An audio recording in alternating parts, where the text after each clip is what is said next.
to Lighten Up TV. I am your host, Suzanne Ross, and it is such a privilege to be here today with Reverend John Polk. Welcome, Reverend John. Suzanne, thanks for having me on the show. It is such a pleasure. Reverend John is, of course, an International Metaphysical Minister, but also a Reiki Master Teacher and a medium. And he has 2 books out, the Yahweh, Biblical God is an Alien, and also The Blue Beings.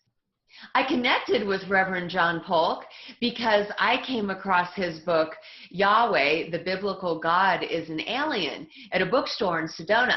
And I had just been on a guest panel with J.J. Hurtak. And, you know, his book, The Keys of Enoch, is very much about Yahweh and Enoch. And so on the heels of that, you know, I come across this book. And so I snagged it up. I couldn't put it down. And everything I read just resonated with me so profoundly that I knew I needed to reach out to this Reverend John guy. And I mean, thank you so much for your quick response. I emailed you, and you know, you were just quick to reply with such graciousness and, you know, willingness to just come right on and be on my show. So, you know, thank you so much for that. And wow, your book, Yahweh, is very profound and spot on for me. Excellent. I'm always open to communicating with anybody that wants to talk with me about the book. And for the most part, people that do purchase it, first they got to get past the title. And if they can get past the title, they usually pretty much believe in that concept in the first place. They may not know all the details or need somebody to help them fill in the blanks. And I don't have all of the material to fill in every blank. But I can fill in some critical blanks that do need to be addressed. And a lot of these things are not being addressed that I do feel I do address in my book. Absolutely. And, you know, on top of being a big fan of The Keys of Enoch by J.J. Hurtak, I've also, for the past, you know, 8 years, been really involved in, you know, Zachariah Sitchin's work with the Sumerian clay tablets, and, you know, just really dove into the whole, you know, Anunnaki Nephilim stories. And then also, after reading The 12th Planet, was planning to interview a Mennonite pastor in this Mennonite town. And so I thought, you know, let me dive in and kind of refresh my memory on the Bible, right? So I'm going through the Old Testament, and I just went, bam. Enlil is the Almighty Lord in the Old Testament, right? Yes. That's what I believe to be true. Most Anunnaki researchers, I work with a team of Anunnaki researchers, including Dr. Sasha and Janet Lesson, that will be presenting at Contact in the Desert, which is less than a week away. We all believe it. We all believe it. And, you know, let's say it's not Enlil. It isn't. That being is an extraterrestrial. You know, whether it's Enlil or not, we all profess to believe that it is Enlil. Nobody can, you know, completely and totally prove it, but we really don't care based on our research. Right? I mean, but the Sumerian clay tablets most certainly point to that. They do. You know, yeah. And, you know, Lord Enlil, the Almighty Lord, you know, and we all know, reading the Old Testament, our God wouldn't do these things. He wouldn't be vengeful and spiteful and, you know, create a flood that killed everyone, you know, and so just makes perfect sense. And he was the older brother, as I understand it. And then there was Enki and Nineveh, of course. But yeah, so very tuned in to all of that. So when I read your book, I was like, yes, yes, and yes.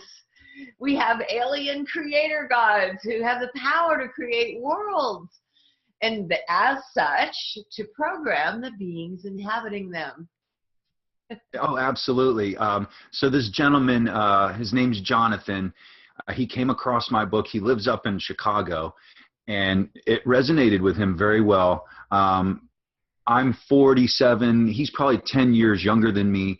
But one thing that he brought up that was of particular interest is that Enlil would actually drain the blood of animals that he cooked. So now God drains the blood of animals that he cooks and eats. This is God, and this is in the Old Testament and in the Hebrew Bible.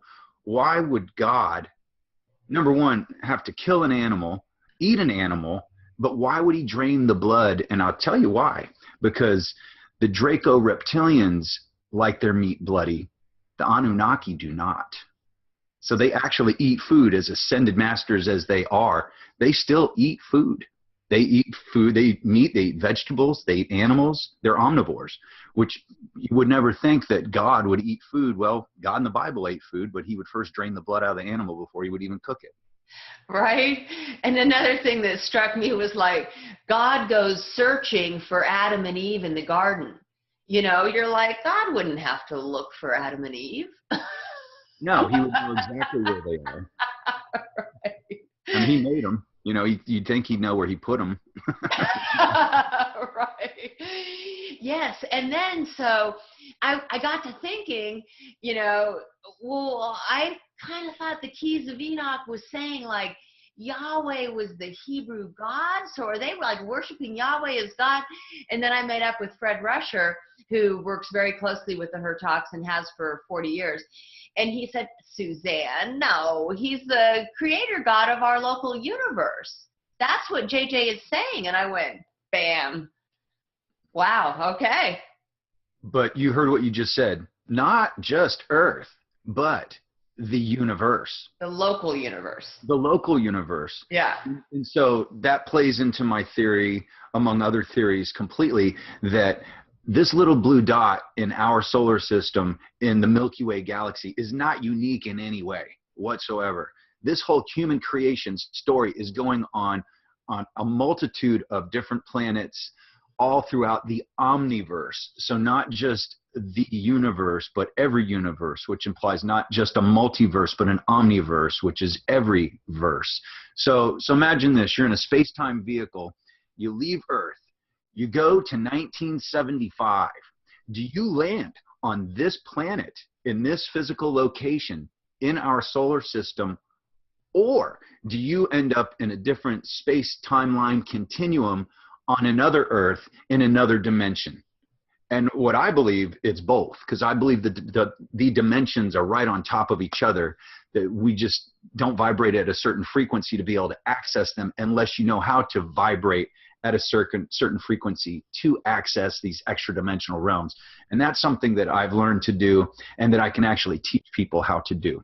So let's extrapolate that even more. How many planets has Enlil and his pantheon of gods terraformed and seeded life on, and created religions on geodetic markers, which are almost always obelisks or pyramids or stone structures of certain kinds that mirror star constellations, more specifically Orion, Pleiades, Sirius, and Cygnus, which the Anunnaki conquered millions and perhaps even billions of years ago. Wow, so fascinating.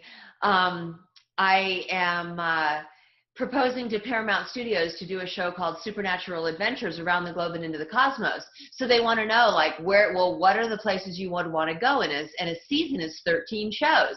So I'm like, okay, 13 sacred sites around the planet. So honest to God, I started channeling, like, okay, what would those 13 sites be? So as I'm getting this channeling, and I have it written down over here, I got the 13 sites. Then a voice came through me, and those 13 sites are aligned with 13 constellations.